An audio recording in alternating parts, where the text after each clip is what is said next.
Bienvenidos. Bienvenidos. Bienvenidos. Bienvenidos. Bienvenidos. Bienvenidos. De las cenizas la fe surgirá.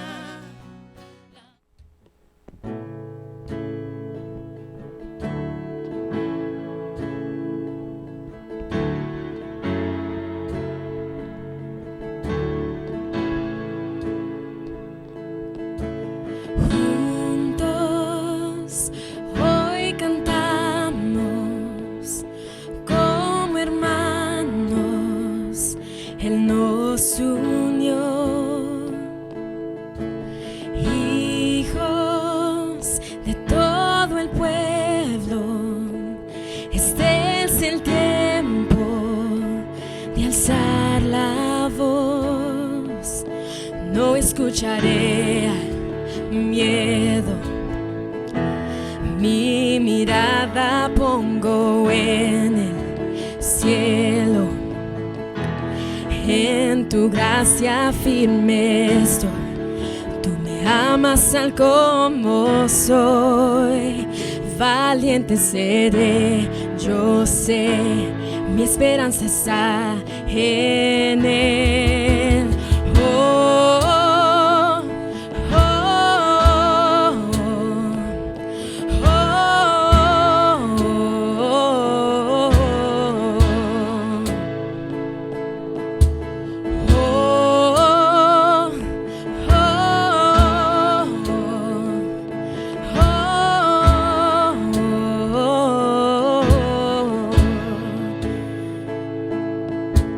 Cristo, el que salva, la esperanza está en él. Cristo, luz del cielo, Rey eterno, amigo fiel, no escucharé miedo, mi mirada pongo en el cielo, en tu gracia firme soy, tú me amas tal como soy, valiente seré, yo sé, mi esperanza está en él. Vamos. Oh,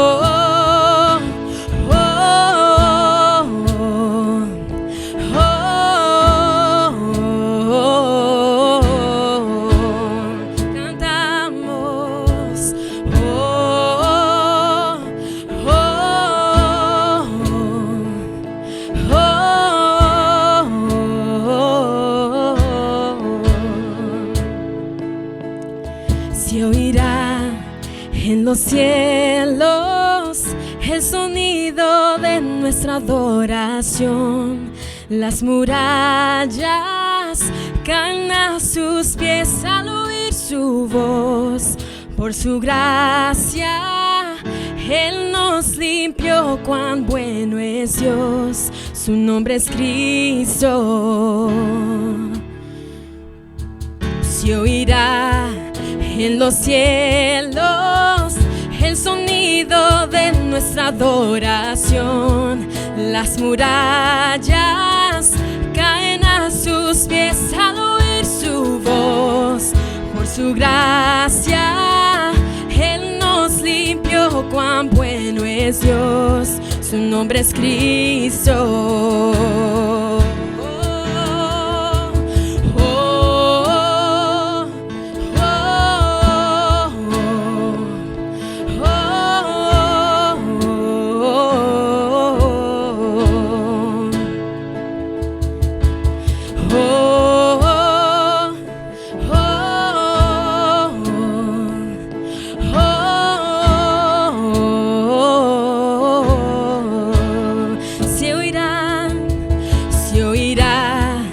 En el cielo el sonido de nuestra adoración, las murallas caen a sus pies al oír su voz,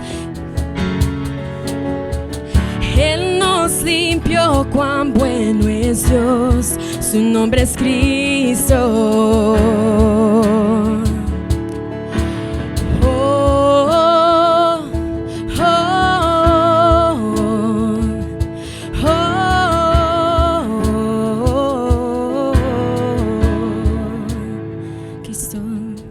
Cristo, el que salva, la esperanza está en el Cristo. Cristo, luz del cielo, Rey eterno, amigo fiel.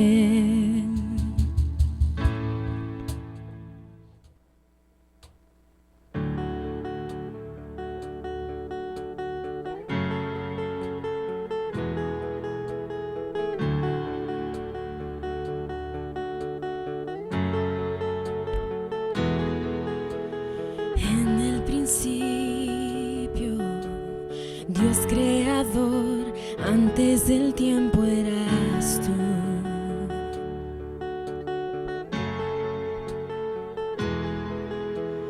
En las tinieblas tu voz se escuchó, con ella creaste la luz. Con solo hablar creaste las galaxias con tu voz, y tu aliento a los planetas forma dio. Si los cielos te adoran, yo también puedo ver tu corazón en la creación. Las estrellas son señales de tu amor. Si la tierra te alaba, yo también.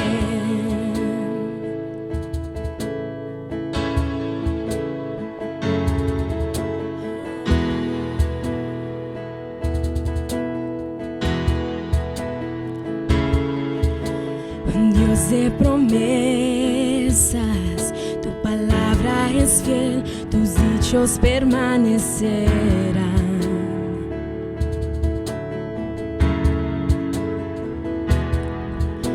Cuando abres tu boca, la vida y la ciencia siempre tu voz seguirán.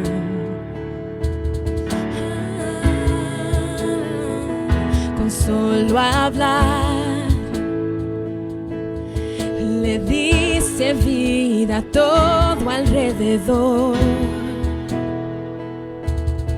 Creaste cada especie en su esplendor. Si ellos muestran quién tú eres, yo también puedo ver tu corazón en la creación. Cada amanecer un lienzo de tu amor. Si los cielos te obedecen, yo también. Yo también.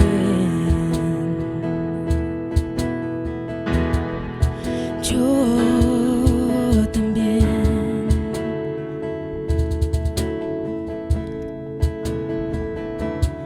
Si los cielos te alaban, yo también.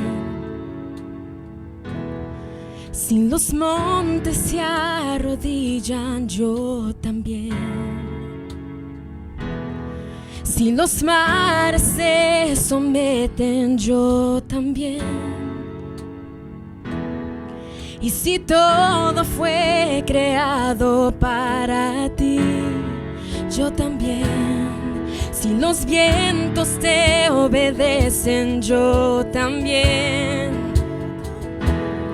Si las rocas te adoran, yo también.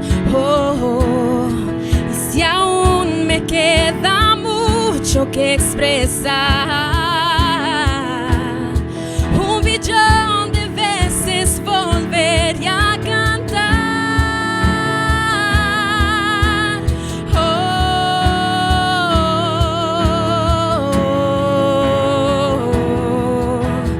oh, oh.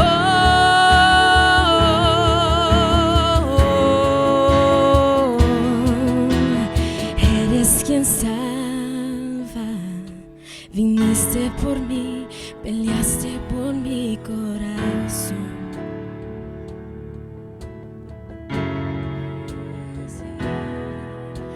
Ahí en el Calvario, en la oscuridad, la luz de este mundo murió.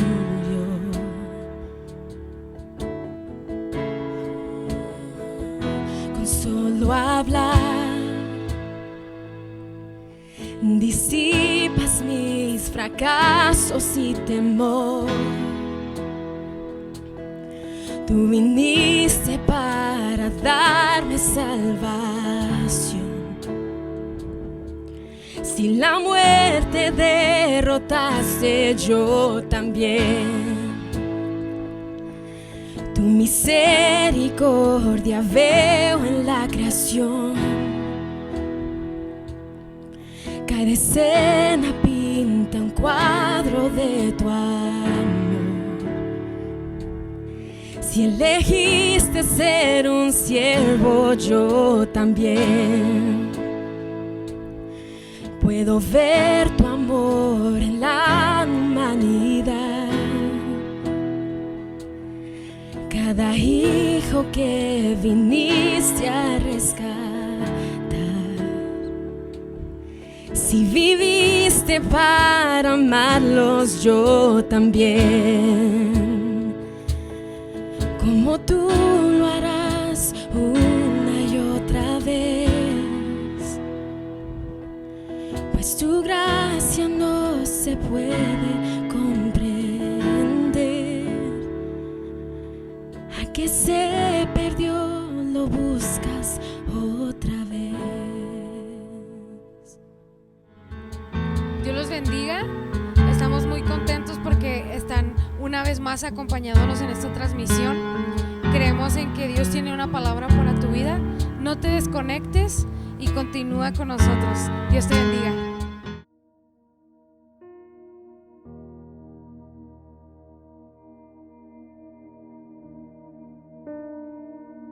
Hermanos, que Dios les bendiga en esta hermosa tarde de domingo. Espero que esté a gusto ahí en su casa, con su familia, disfrutando de este tiempo de estar juntos y también con la expectativa de lo que Dios va a hablarnos en esta tarde a través de su bendita palabra. Yo deseo con todo mi corazón que la palabra de Dios hoy nos pueda animar, hermano, nos pueda instruir, nos fortalezca, hermano, ya que su palabra es suficiente para nosotros.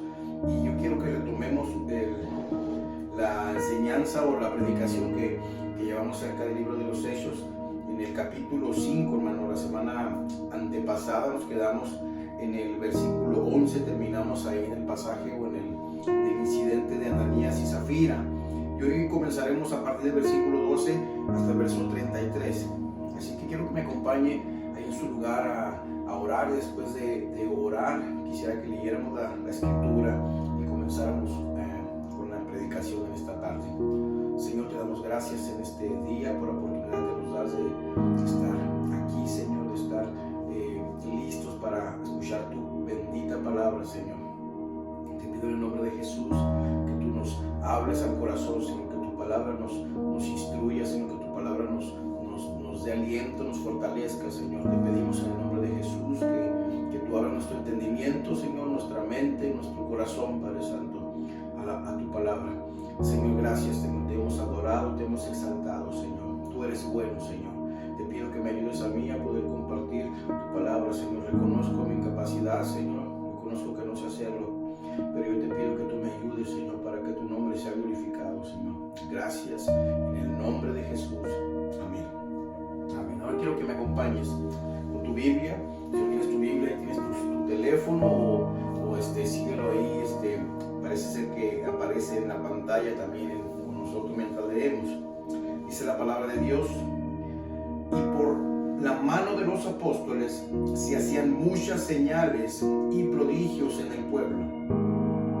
Y estaban todos unánimes en el pórtico de Salomón. De los demás, ninguno se atrevía a juntarse con ellos, mas el pueblo los alababa grandemente. Y los que creían en el Señor aumentaban más, gran número, así como de hombres como de mujeres, tanto que sacaban los enfermos a las calles y los ponían en camas y lechos, para que al pasar Pedro o a lo menos su sombra cayese sobre alguno de ellos. Y aún de las ciudades vecinas muchos venían a Jerusalén, trayendo enfermos y atormentados de espíritus inmundos, y todos eran sanados. Verso 17. Entonces, levantándose el sumo sacerdote y todos los que estaban con él, esto es, la secta de los saduceos, se llenaron de celos y echaron mano de los apóstoles y los pusieron en la cárcel pública. Mas un ángel del Señor, abriendo de noche las puertas de la cárcel y sacándolos, dijo: id y puestos en pie en el templo, anunciad al pueblo todas las palabras de esta vida. Verso 21. Habiendo oído esto, entraron de mañana en el templo y enseñaban. Entre tanto, vinieron el sumo sacerdote y los que estaban con él, y convocaron al concilio y a todos los ancianos de los hijos de Israel, y enviaron a la cárcel para que fuesen traídos. Pero cuando llegaron, dice, los alguaciles no los hallaron en la cárcel. Entonces volvieron y dieron aviso, diciendo: por cierto, la cárcel hemos hallado cerrada con toda seguridad, y los guardias afuera de pie ante las puertas, mas cuando abrimos, a nadie hallamos dentro. Cuando oyeron estas palabras, el sumo sacerdote y el jefe de la guardia del templo y los principales sacerdotes dudaban en qué vendría a parar aquello. Pero viendo uno, les dio la noticia: he aquí los varones que pusieron en la cárcel están en el templo y enseñan al pueblo. Entonces el jefe de la guardia con los alguaciles, dice, y los trajo sin violencia, porque temían ser apedreados por el pueblo. Cuando los trajeron, los presentaron en el concilio, y el sumo sacerdote les preguntó, diciendo: ¿no os mandamos estrictamente que no enseñasen en ese nombre? Y ahora habéis llenado a Jerusalén de vuestra doctrina, y queréis echar sobre nosotros la sangre de ese hombre. Respondiendo Pedro y los apóstoles dijeron: es necesario obedecer a Dios antes que a los hombres. El Dios de nuestros padres levantó a Jesús, a quien vosotros matasteis colgándole en un madero. A este Dios ha exaltado con su diestra por príncipe y salvador, para dar a Israel arrepentimiento y perdón de pecados. Y nosotros somos testigos suyos de estas cosas, y también el Espíritu Santo, el cual ha dado Dios a los que le obedecen. Hasta ahí, amén. Bendito sea el nombre del Señor. Es una lectura algo larga, pero es importante, hermano. Creo que la palabra de Dios es más importante que lo que yo pudiera decir en esta tarde. Así que después de haber leído esta parte, vamos a comenzar. Yo he titulado el título de este sermón: el costo de la obediencia, hermano.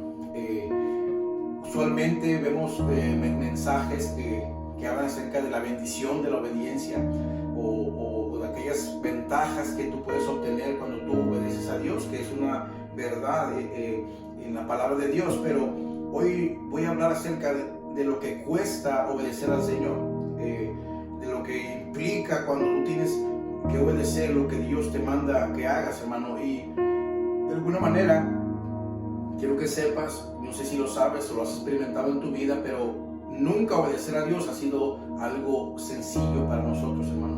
Nunca hacer la voluntad perfecta de Dios ha sido algo fácil para el hombre, hermano. A través de la historia, a través de la experiencia, hermano, tú te has dado cuenta o quizás conoces, hermano, que personas que se han comprometido con Dios de todo su corazón, personas que han entregado su vida, que han rendido su voluntad a los pies de Cristo, han tenido que padecer de alguna manera por causa de obedecer al Señor, hermano. Yo leía en estos días acerca de cómo los apóstoles, según la historia secular, cómo murieron cada uno de ellos. La Biblia nos habla únicamente de la muerte de Jacob, de la muerte de Saulo de Tarso, de Pablo, el apóstol Pablo, cómo terminó también el apóstol Juan en una isla de Patmos, desterrado. Pero cuando tú lees la historia, tú puedes encontrarte con que la mayoría, o si no es que casi todos los apóstoles, sufrieron martirio al morir. Unos fueron crucificados, otros murieron lapidados, como el caso de Esteban. Entonces tú vas a encontrar en el libro de los Hechos hombres usados poderosamente por Dios, pero al mismo tiempo vas a encontrarte hombres que pagaron un alto precio por obedecer la voluntad de Dios. Entonces nunca hacer la voluntad de Dios ha sido algo sencillo, hermano, nunca ha sido algo fácil, hermano. De alguna manera obedecer a Dios, hermano, nos va a costar la vida, hermano. Aunque Él nos ha dado la vida por gracia, hermano, o la salvación por gracia, obedecer a Dios o hacer su voluntad, hermano, nos va a costar a nosotros la vida, hermano. Y quiero que aprendamos en esta tarde, a través de su palabra, lo que cuesta, hermano, hacer la voluntad de Dios. Y también veremos cómo Dios, hermano, en su fidelidad nunca abandona a las personas o a los hijos que se han determinado a obedecerle bajo cualquier circunstancia, hermano. Así que empezamos del versículo 12 viendo, hermano, un despliegue del poder de Dios en la iglesia de una forma poderosa, hermano. Dice que por la mano de los apóstoles se hacían muchas señales y prodigios en el pueblo, y estaban todos unánimes en el pórtico de Salomón. La razón por la que vemos un despliegue del poder de Dios, hermano, pudiera deberse también, hermano, a que hubo un momento, versículos atrás, vimos cómo Dios disciplina a la iglesia, cómo Dios la corrige, cómo Dios la purifica, hermano, de una forma muy dolorosa. Pero también vemos el sello de Dios como una forma de aprobando lo que había pasado, hermano, de que Él quiere una iglesia que sea íntegra, hermano, no nada más aparentemente hacia afuera, sino desde dentro. Y como Dios se agrada de eso, pudiéramos decirlo, porque inmediatamente en el versículo 12 parece que Lucas está tratando de comunicar eso al después de decir que lo que había pasado con Ananías y Zafira, esa disciplina tan severa. Después vemos el versículo 12 cómo Dios empieza a desplegar su poder de una forma muy poderosa, hermano. También podemos entender, hermano, ese despliegue del poder de Dios, porque si recuerdas en el capítulo 4 vimos cómo los apóstoles confiaban en la soberanía de Dios y estaban orando a Dios para pedirle que ellos con denuedo pudieran predicar su palabra. En el versículo 30 del capítulo 4 dice, en la oración que ellos hacen, dice, mientras extiendes tu mano para que se hagan sanidades y señales y prodigios mediante el nombre de tu santo Hijo Jesús. Y vemos ahora, hermano, cómo Dios comienza a responder la oración de sus discípulos, donde ellos piden no cosas para ellos mismos, sino ellos piden que el poder de Dios se despliegue en el nombre de Jesús, o para que Dios sea glorificado, para que su palabra pueda avanzar, como un sello, hermano, de autentificación del llamado y del ministerio que estos hombres estaban haciendo en la tierra, hermano. Así que vemos el despliegue del poder de Dios de una forma impresionante. Vemos cómo dice que las personas se amontonaban y había mucha gente, hermano, que traía a los enfermos para que los apóstoles oraran por ellos y fueran sanados. Dice que era tanta la multitud que algunos lo que hacían era acostarlos en el piso para que al menos cuando Pedro pasara por ahí, su sombra cayese encima de ellos y recibieran sanidad. No nos registra la Biblia que así era como eran sanados, pero podemos ver también la desesperación de la gente o los actos que ellos hacían de ir y buscar la sanidad de Dios como de lugar, y ellos pensaban que si hacían eso iba a pasar. Quizá pasó, no sabemos si pasó de esa forma, pero lo que sí podemos estar seguros es que muchas personas eran sanadas, hermano, y muchas personas recibían su milagro, hermano, cuando los apóstoles estaban ministrando. Un despliegue tremendo del poder de Dios. Al mismo tiempo, hermano, cuando Dios empieza a desplegar su poder, del otro lado, como paralelamente, Satanás también empieza a maquinar formas de cómo detener el avance de la iglesia. Siempre lo vamos a mirar en la Biblia, especialmente en el libro de los Hechos. Vamos a mirar cómo Dios comienza a bendecir la iglesia, y al mismo tiempo, por otro lado, se empieza a levantar la persecución a la misma iglesia, hermano. Es algo normal, hermano, es algo que sucede. Cuando Satanás empieza a mirar que Dios empieza a bendecir, él también comienza a planear cómo parar lo que Dios está haciendo en la iglesia. Por un lado Dios bendiciendo, por otro lado Satanás queriendo interrumpir el avance de Dios en medio de su congregación. Y así pasó, porque en el verso 17, hermano, es donde comienza realmente donde ellos tienen que entender o empiezan a mirar lo que cuesta obedecer a Dios, ya que ellos se encuentran siempre en problemas, no porque ellos están haciendo cosas que para sí mismos, o cosas que tienen que ver con su propia vida, sino que ellos están obedeciendo el llamado de Dios, la gran comisión. Y esa obediencia a Dios les trae problemas en su vida, hermano. Entonces el versículo 17 dice: entonces, levantándose el sumo sacerdote, como diciendo, pero, o como se antepone, acá por un lado Dios está bendiciendo, hay un despliegue del poder de Dios muy grande, muy poderoso. Pero por otro lado dice: entonces, levantándose el sumo sacerdote y todos los que estaban con él, dice, la secta de los saduceos, se llenaron de celos. En otra versión dice que se llenaron de envidia, hermano. Ellos miraban cómo los discípulos tenían grandes cantidades de personas que los seguían, cómo tenían el respaldo de Dios, cómo Dios estaba con ellos, milagros se hacían, y ellos se llenaron de envidia, de celos, al ver que ellos no tenían lo que los discípulos tenían. Ellos no tenían el favor en sus vidas que los discípulos tenían. La gente no los seguía a ellos como seguían a los discípulos, y eso despertó en ellos un celo, una envidia, hermano, diabólica en sus vidas. Y lo que hicieron fue echar mano de los apóstoles. Versículo 18 dice que les echaron mano y los pusieron en la cárcel pública, hermano. Ahí comienzan ellos a ver lo que cuesta seguir a Jesús. No es la primera vez que el apóstol Pedro y Juan están en la prisión, hermano. Esta es la segunda ocasión que ellos son encarcelados. La primera vez los detuvieron por un día y estuvieron ahí retenidos para poderles que se calmen y dejen de predicar, para amedrentarlos, para amenazarlos. Ellos salen y no salen amedrentados ni se paran de hacer lo que están haciendo. Ellos salen con la misma convicción que los metió a la cárcel, y ahora siguen predicando, a pesar de que se les había dicho que ya no predicaran, que dejaran de hablar en ese nombre. Ellos siguen predicando en el nombre de Cristo, y ahora están en la prisión. Los meten a la cárcel, hermano. De alguna manera Satanás disfruta ver a los hijos de Dios, a los hombres de Dios aprisionados, hermano. Él se deleita en verlos esclavizados, él se deleita en verlos atados, aprisionados, hermano. Y eso nos muestra que muchas veces cuando Dios comienza a bendecir nuestras vidas, hablando espiritualmente, tú empiezas a crecer en la gracia de Dios, empiezas a avanzar en tu caminar con Dios, y comienzas tú a ver, creo que estoy muy bien ahora en mi relación con Cristo, estoy caminando muy bien, estoy avanzando, he dejado malos hábitos, estoy siendo una buena persona, un buen cristiano, trato de obedecer su palabra. Y al mismo tiempo que tú estás viendo cómo tu vida va caminando hacia adelante, no tardas mucho en darte cuenta que Satanás también está tratando de aprisionarte, tratando de esclavizarte, de frenarte, de atarte, hermano.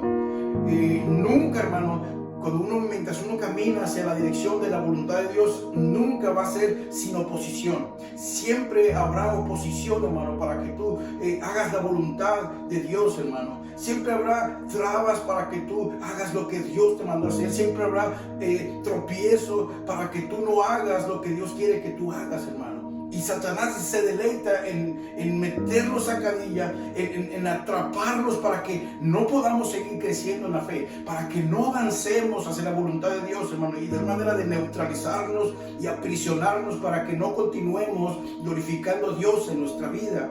Y es lo que pasa aquí, hermano. Satanás hace un plan, él ve cómo están los discípulos predicando con gran poder, con gran denuedo, sin temor, y él se idea un plan para aprisionarlos, hermano. Pero nunca la palabra de Dios ha sido aprisionada de tal forma que se pueda detener su avance. Dios muchas veces permite que esas cosas sucedan para él manifestar su poder y su gloria, hermano. Y lo vemos en el versículo siguiente, el verso 19, hermano. Vemos que la tribulación es el mejor escenario para Dios mostrar su poder, hermano. Porque el verso 19 dice: mas un ángel del Señor. Vemos el segundo pero. Vemos primero el despliegue del poder de Dios. Pero Satanás, entonces, dice la Biblia, idea un plan para aprisionarlos. Ya lo vemos, pero Dios tenía otro plan. Mas un ángel del Señor, abriendo de noche las puertas de la cárcel y sacándolos, les dijo: ir y puestos en pie en el templo, anunciar al pueblo todas las palabras de esta vida. Un ángel del Señor, hermano, aparece y de una manera que no nos relata realmente cómo pasó, si abrió la puerta o si los hizo atravesar por la puerta sin abrirle los cerrojos, no sabemos cómo, pero un milagro poderoso ocurre, hermano. Una manifestación del poder de Dios en medio de las circunstancias difíciles o en medio de la prisión, hermano. Dios, hermano, utiliza esos escenarios, hermano, complicados y de tribulación para él mostrar su poder. No es la primera vez que lo vemos aquí. A través de toda su palabra hemos visto eso. En el libro del Éxodo, hermano, vemos al pueblo de Israel salir con gran poder de la esclavitud. Dice que mientras huían, hermano, llegaron a un punto donde no había para dónde avanzar. Enfrente de ellos estaba el Mar Rojo. Detrás de ellos venía el ejército de los egipcios lleno de carros para la batalla, con caballos y todo eso. A los lados, derecha e izquierda, montañas, de tal manera que no había para dónde salir, hermano. Y es ahí donde Dios provoca que su pueblo se encuentre en esa encrucijada de la vida para él mostrar su poder y su gloria, hermano. Y entonces le dice a Moisés: Moisés, extiende tu vara. Y Moisés lo hace, hermano, y el mar se abre de una forma sobrenatural.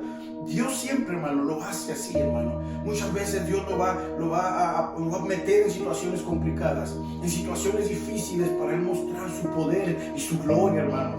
Muchas veces las puertas se nos van a cerrar. Muchas veces pensamos: oh, creo que todo está saliendo muy bien, creo que voy avanzando perfectamente, todo me está saliendo bien, y de repente pasa algo que tú no planeaste, que tú no tenías en mente, que tú nunca consideraste, y parece como que estás en un callejón sin salida, hermano. Pero es ahí la mejor oportunidad para que tú le creas a Dios, para que confíes en Él, en que Él está obrando a pesar de las circunstancias complicadas que tú estás atravesando. Y así, de esa forma, ellos están aprisionados. Parece que los van a callar, parece que ya no van a poder predicar, parece que el movimiento se va a detener, pero de repente el poder de Dios se manifiesta en la vida de ellos, hermano. Dios lo hace principalmente, hermano, para que le atribuyamos a Él toda la gloria de las cosas que nos suceden, hermano. Y no por nosotros, sino por su poder y por su fuerza, hermano. Dios se manifiesta de una forma poderosa, hermano. Lo más interesante de este pasaje también, hermano, es que el ángel los saca y les dice que vayan y prediquen, dice, en el templo, en el centro neurálgico de la religión judía, hermano. Que hagan lo mismo, les pide que hagan lo mismo que los metió a la cárcel, hermano. Yo pudiera pensar que les diría: miren, salgan de la cárcel, váyanse a su casa, escóndanse un tiempo mientras todo esto se tranquiliza, mientras se bajan los ánimos. Ya cuando todo esté más calmado, entonces regresan y empiezan a predicar, pero no lo hagan tan públicamente, no sean tan atrevidos, sean más discretos. No, Dios no les manda que hagan eso. El ángel no les dice que se guarden, que se escondan, que no estén en peligro. No, al contrario, hermano. Los pone a hacer lo mismo que los mandó a la cárcel la primera vez. Se vayan y pónganse en el templo y anuncien al pueblo todas las palabras de esta vida, hermano. Yo pudiera entender por esa frase de todas las palabras de esta vida, hermano, el evangelio. Que vayan y prediquen lo mismo que han venido predicando desde el Pentecostés en adelante, hermano. Dice: vayan y prediquen a las personas, a todo el pueblo, las palabras de esta vida, hermano. Ahora, la respuesta de los apóstoles, hermano, es interesante porque ellos no dice que tardaron 2 días y lo hicieron. Dice que habiendo oído esto, verso 21, entraron de mañana en el templo. Fueron liberados, hermano, lo más probable que por la noche. El ángel abre las puertas, los saca de la prisión por la noche. Ellos van a sus casas después de haber oído el mensaje del ángel y de mañana, hermano, no se tardaron. No dice que Pedro le dijo a Juan, dijo, mira, vamos a hacer una cosa, ¿por qué no nos dividimos en 2 grupos? Tú agarras una parte y yo la otra, y vamos a esperar que todo esto se tranquilice. Yo creo que Dios se está equivocando, ¿no? ¿Cómo nos va a mandar? ¿Cómo vamos a poder predicar después? Nos va a poner en una condición muy complicada. Ellos no piensan de esa manera. Ellos no están pensando en su seguridad siquiera. No están pensando en su propia vida, en lo que ellos pueden perder, en las cosas complicadas que se van a meter, en los problemas que se van a meter. Ellos no están pensando en sí mismos, hermanos. Ellos quieren obedecer la voluntad de Dios, hermano. Ellos tienen algo en mente, algo en su corazón, y es obedecer a Dios, hermano, por encima de todas las cosas. Así que no dejan pasar más tiempo, hermano. Lo que hacen es levantarse temprano y van al templo. ¿Qué cree que hacen, hermano? Versículo 21. Entraron en el templo muy de mañana y enseñaban. Empezaron a enseñar, hermano, predicar la palabra de Dios, a enseñar las palabras de esta vida, hermano. No tuvieron temor, hermano, de hacer la voluntad de Dios, hermano. No tuvieron miedo de hacer aquello que los había metido en la cárcel, hermano. Es muy interesante ver que ellos no cuestionan a Dios acerca de lo que Dios está haciendo. Muchas veces nosotros queremos preguntar a Dios, o a cierto punto cuestionarle a Dios por qué Dios permite o por qué Dios obra de tal forma en nuestra vida. Y a veces decimos, es que quiero saber siquiera qué es lo que Dios está haciendo en mi vida.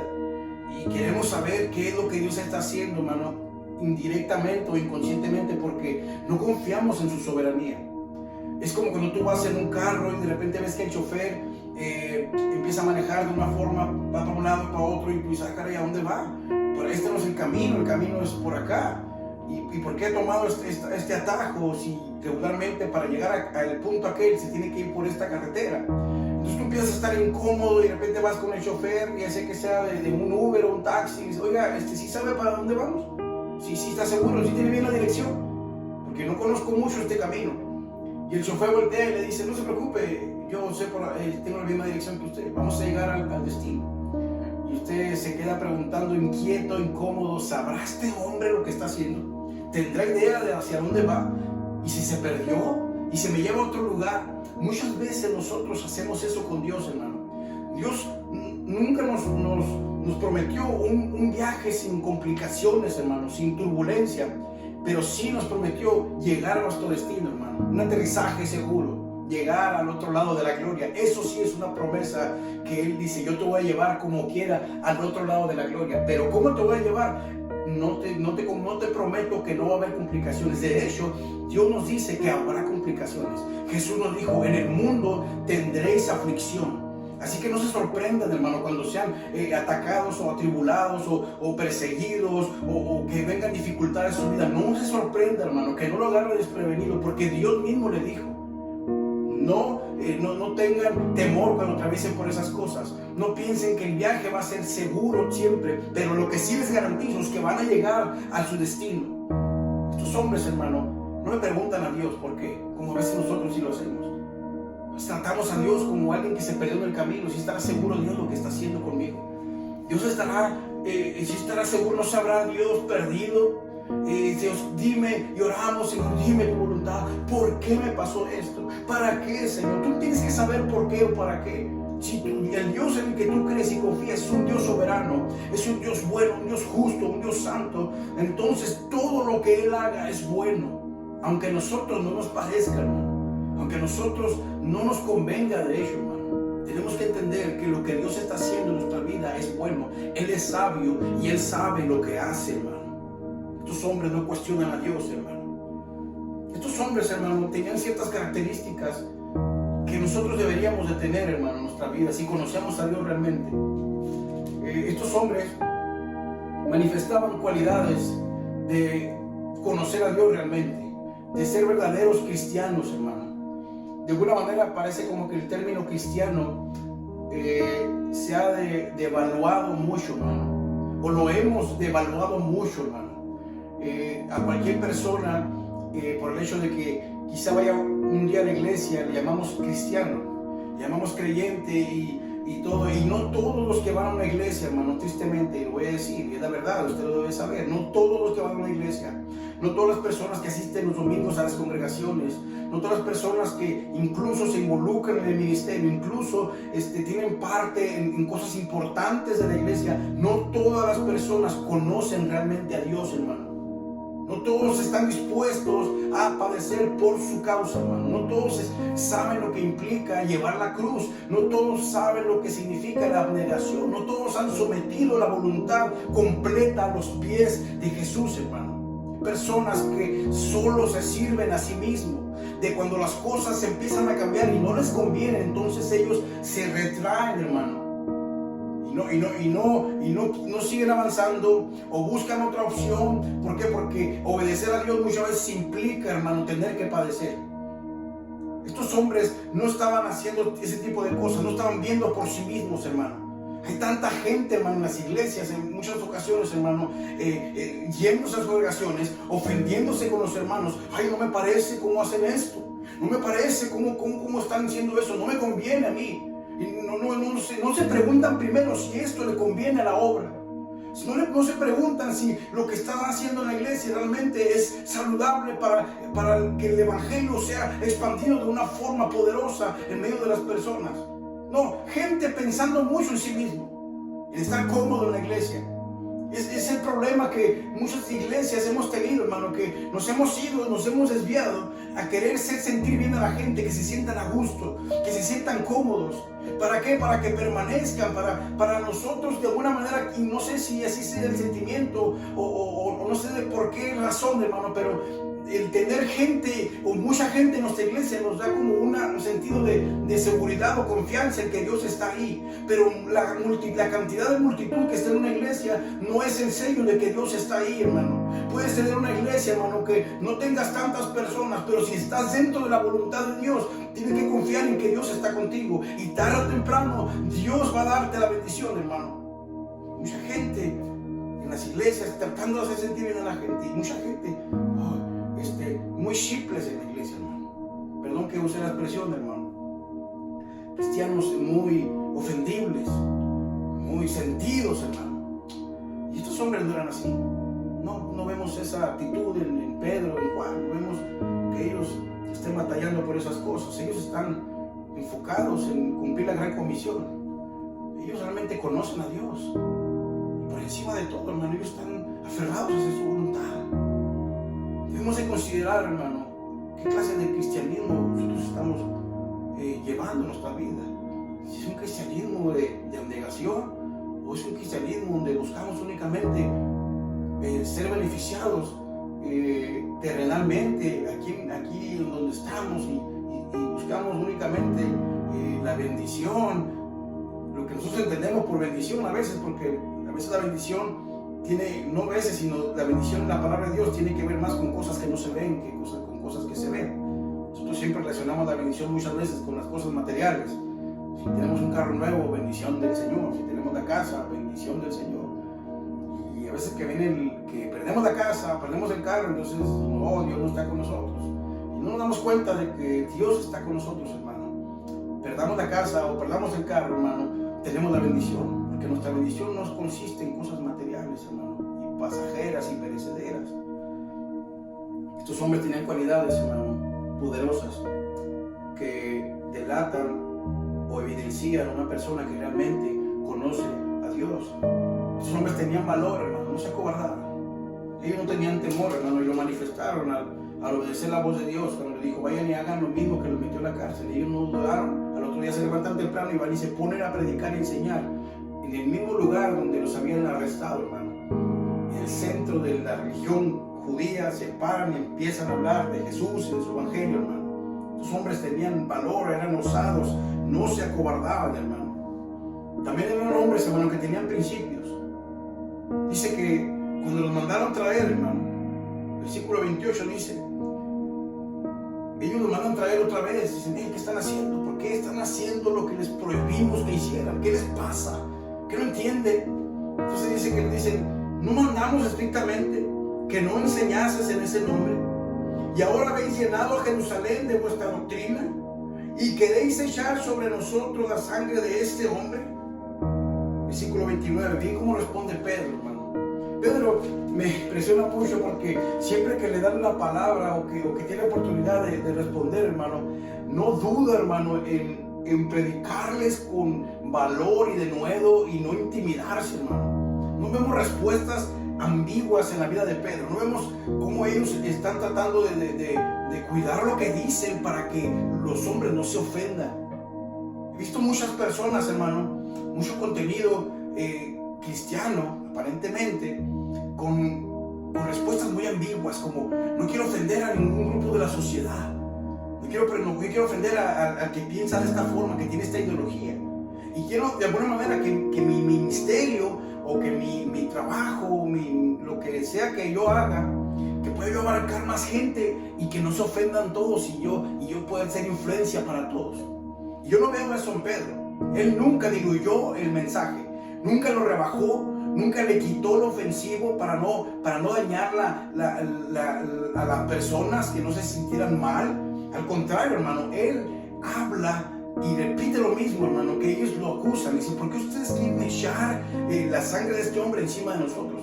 Y Pedro va a responder de la misma manera, ustedes son culpables, ustedes deben crucificar. No rebaja el evangelio.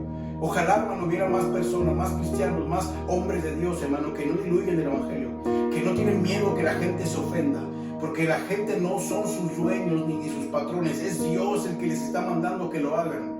Y no tienen idea de lo efectivo que es predicar el evangelio de la forma en que Dios nos mandó a hacerlo, hermano, sin quitarle ni ponerle absolutamente nada. Pedro le responde, hermano, es necesario obedecer a Dios antes que a los hombres. Ellos tenían convicciones, hermano. Ellos sabían a quién estaban obedeciendo, hermano. Y algo que caracterizaba la vida de Pedro era la obediencia, hermano. No nada más de Pedro, de la iglesia primitiva, hermano. Era la obediencia. La obediencia, hermano, es la marca indeleble o el sello de autenticidad, hermano, de un verdadero creyente. Un verdadero creyente tiene como marca en su vida la obediencia, hermano. En la obediencia, hermano, lo caracteriza, hermano. La obediencia lo guía, hermano. Él está empeñado en obedecer a Dios. Y Pedro tenía esa cualidad, y lo vemos en sus cartas, hermano, porque él en la carta de primera de Pedro, en el capítulo 1, hermano, él habla de la obediencia. Él dice en el versículo 2 del capítulo 1, dice, elegidos según la presciencia de Dios, Padre, dice, en santificación del Espíritu, escucha esto, para obedecer. Y luego en el versículo 14 vuelve a decir, hablar de la obediencia. Verso 14 del capítulo 1 dice, como hijos obedientes, no os conforméis a los deseos que antes tenías cuando estabas en vuestra ignorancia. Como hijos obedientes. Y luego el versículo 22 lo vuelve a recalcar, habiendo purificado vuestras almas por la obediencia a la verdad. Pedro, hermano, está empeñado en obedecer a Dios y le dice a los hombres, es necesario obedecer a Dios antes que a los hombres. Es necesario poner a Dios en primer lugar antes que rebajar nuestros valores, hermano, nuestros principios bíblicos, hermano. Si algo que nos están pidiendo hacer va en contra de nuestros principios, hermano, tenemos que obedecer a Dios antes que a los hombres, hermano. Ellos dicen, no podemos obedecer, ustedes nos mandan que nos callemos, pero Dios nos manda que prediquemos el evangelio y las palabras de esta vida, así que tenemos que hacerlo. Parece que ahí debería haber terminado la respuesta de Pedro, pero él no termina ahí. Versículo 30 empieza a hablarles del evangelio. El Dios de nuestros padres levantó a Jesús, a quien vosotros matasteis colgándolos en un madero. Ahí está, hermano, la resurrección, ahí está la crucifixión. A este Dios se ha exaltado, verso 31, con su diestra, ahí está la ascensión, hermano. Pero príncipe y salvador, está el propósito de su venida, hermano, de su sacrificio, de su resurrección. ¿Para qué? Para que sea príncipe y salvador. ¿Para qué? Para dar a Israel arrepentimiento y perdón de pecados. Ese es el propósito del Evangelio. Que Dios traiga a la vida y el corazón arrepentimiento y perdón de pecados, hermano. Pedro les predica el Evangelio otra vez, hermano. En hombres y mujeres de principios, hermano. En hombres que no solo predicaban el Evangelio, no solo lo conocían, sino que lo vivían en la práctica, hermano. Uno de los aspectos del Evangelio, hermano, es la redención, que significa, hermano, que Jesús pagó con su vida por el rescate de nosotros, hermano. Él pagó un precio, así que fuimos comprados, dice en 1 Corintios capítulo 6, 20, dice, fuiste comprados por precio. Dice, así que glorificar a Dios en vuestros cuerpos, porque ustedes no se pertenecen a sí mismos, fueron comprados. Y eso lo entiende Pedro. Pedro entiende que no es dueño de sí mismo. Ya no se pertenece a sí mismo, hermano. Ya no somos nuestros propios dueños, hermano. Es el problema a veces con nosotros, porque nosotros queremos seguir a Jesús y al mismo tiempo queremos seguir siendo dueños de nuestra voluntad y haciendo lo que nos conviene a nosotros o lo que nos agrada, hermano. Y no hemos entendido que cuando Dios nos compró, hermano, porque antes éramos esclavos del pecado, no éramos libres. Quiero que entiendas eso. No es que andabas tú en libertad y andabas tú como libre, no, tú eras esclavo del pecado. Hacías lo que tu padre, el diablo, te decía que hicieras, y yo también. Y como esclavos del pecado, un día vino Jesús, nos trajo libertad porque nos redimió con su sangre preciosa, hermano. Nos compró, pagó un precio por nosotros, para que nosotros ahora vivamos para Él, hermano. Haciendo su voluntad, ahora le pertenecemos a Jesús, hermano, completamente. Pedro sabía eso, ya no soy dueño de mí mismo. Pablo lo decía en Gálatas 2:20, ya no vivo yo, Cristo vive en mí. Yo morí de hace mucho. Pablo tratando de entender, el Saulo de Tarso ya no está aquí, ahora está Pablo, ahora está el siervo de Dios, ahora ya no vivo yo, ahora Cristo vive en mí y hago la voluntad de Cristo en mi vida. Es lo que tenemos que entender que significa el cristianismo, hermano. Es una negación total a nosotros mismos. Lo escribe de una manera muy bonita, o lo escribió hace 500 años Juan Calvino. En un párrafo de uno de sus libros dice, no somos nuestros, por lo tanto, ni nuestra razón, ni nuestra voluntad debería dominar nuestros planes o acciones. No somos nuestros, por lo tanto, no hagamos que nuestra meta sea la glorificación de nuestra carne. No somos nuestros, por lo tanto, olvidémonos todo lo posible de nosotros y de nuestros intereses, hermano. Qué difícil es eso en este tiempo, hermano, predicar eso. La gente no quiere eso. La gente quiere vivir para sí mismo. La gente quiere que de alguna manera ellos también importan, o se trata de mí. Pero no nos damos cuenta, hermano, que eso que Dios nos pide hacer, de vivir para Él, es lo más libertador que alguien pueda experimentar en su vida, hermano. No es una esclavitud de opresión, hermano, sino al contrario, es una esclavitud que produce gozo en nuestros corazones. Y que sobre todo, hermano, va en miras a algo eterno que no se ve, hermano. Qué difícil es a veces, hermano, porque en esta tierra tendremos aflicción, y a veces la aflicción, hermano, y las cosas complicadas nos nublan la vista y nos quieren alejar de hacer la voluntad de Dios. Y uno tiene que entender, hermano, estas verdades. Si yo creo en el Evangelio, significa que ya no me pertenezco a mí mismo, ahora soy siervo de Dios. Ahora vivo para Él, ya no me sirvo a mí mismo, ya no estoy luchando por la glorificación de mi misma carne, ahora estoy luchando y empeñado en hacer la voluntad de Dios para que Él sea glorificado y no yo. Hermano, quizá en ocasiones implique, hermano, que Dios permita que suframos en esta vida, que Dios permita que padezcamos, hermano, enfermedad, que padezcamos dolor, hermano, pero es la verdad, hermano, del Evangelio. Dios nos prometió un viaje, hermano, sin complicaciones. Él sí prometió llevarnos al cielo, y esa es nuestra esperanza, hermano, llegar un día a la presencia de Dios, hermano. Por lo tanto, hermano, tienes que entender que tenemos que morir a nosotros mismos. Tanto mensaje humanista, hermano, que escuchamos, hablando que piensa en ti y valórate, y tú eres importante, y deja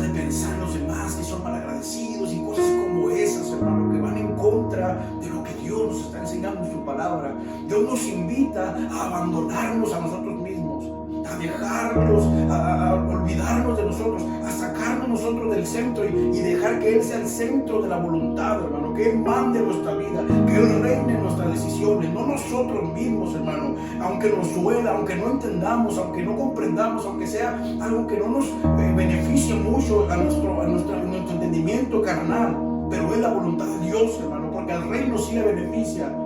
Muchas veces al reino de Dios le beneficia que nosotros padezcamos enfermedad, que nosotros padezcamos tribulación, que tengamos carencias, hermano, porque es en ese contexto de tribulación que Él se glorifica en nuestras vidas, hermano. Yo te invito en esta tarde, hermano, que te abandones a ti, que pongas a Dios en primer lugar, que hagas su voluntad.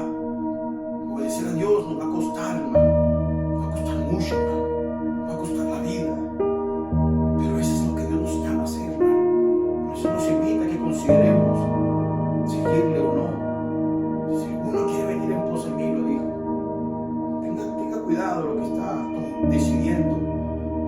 Y empieza a hablar también enseñanzas como él. Un hombre empezó a construir una casa y no calculó el costo y no terminó de construirla. Ustedes calculen el costo de seguirme, lo que implica seguir a Jesús realmente, hermano. Si tú pasas por este filtro a toda la iglesia o a aquellos que se dicen creyentes, hermano, encontrarás que muchas personas que se dicen cristianos no lo son, hermano, porque no están dispuestos a abandonar todo por causa de Cristo. Es un evangelio que hemos escuchado de obténgalo todo, en lugar de abandónelo todo y déjelo todo a un lado y siga a Jesús. Esto está en la Biblia, hermano. Están los discípulos que murieron casi todos, hermano, por martirio. A los discípulos de la iglesia, hermano. Lo vemos en el capítulo 12 de los Hechos. Jacobo, el hermano de Juan, muere decapitado, y otros cuantos más de la iglesia. Prisiones y muchas cosas, hermano. Así que te invito a que sigas a Jesús, hermano. Que consideres el costo. Y si has considerado el costo, entonces fortalécete en el Señor, porque este camino no es fácil. Mano de Dios, dispuesto a obedecerle y hacer su voluntad. Que Dios te bendiga en esta tarde, hermano. Quiero que me acompañes a orar. Padre, en el nombre de Jesús te damos gracias, Señor. Gracias por tu palabra, Padre. Gracias por hablarnos, Señor. Gracias, Señor, porque tú eres bueno, Señor. A pesar de lo que pasa y no podemos entender muchas cosas, Señor, tú eres bueno. Señor, yo te pido por mis hermanos, quizá hoy están en su casa atravesando situaciones complicadas, situaciones difíciles que hoy están enfrentando, Señor. Yo te pido por ellos. Yo te pido que tú le traigas paz, Señor, y que confianza en tu soberanía, fortaleza, Señor, en medio del dolor y de la angustia, Señor. Que ellos puedan poner su mirada en lo eterno, en la recompensa que viene de Dios, hermano. Señor, te pedimos en nombre de Jesús que tú nos ayudes, Señor, a caminar en obediencia, Señor, a tu voluntad. Que nos ayude, Señor, día con día, Señor, a negarnos y negarnos, Señor, a lo que nos gusta a nosotros para hacer lo que a ti te agrada, Señor. Gracias, Señor, por todo lo que tú haces. En el nombre de Jesús. Amén. Que Dios les bendiga, hermano. Te mando un abrazo, hermano. Siga adelante. No se desanime, hermano. Fortalezcase en el Señor y en el poder de su fuerza.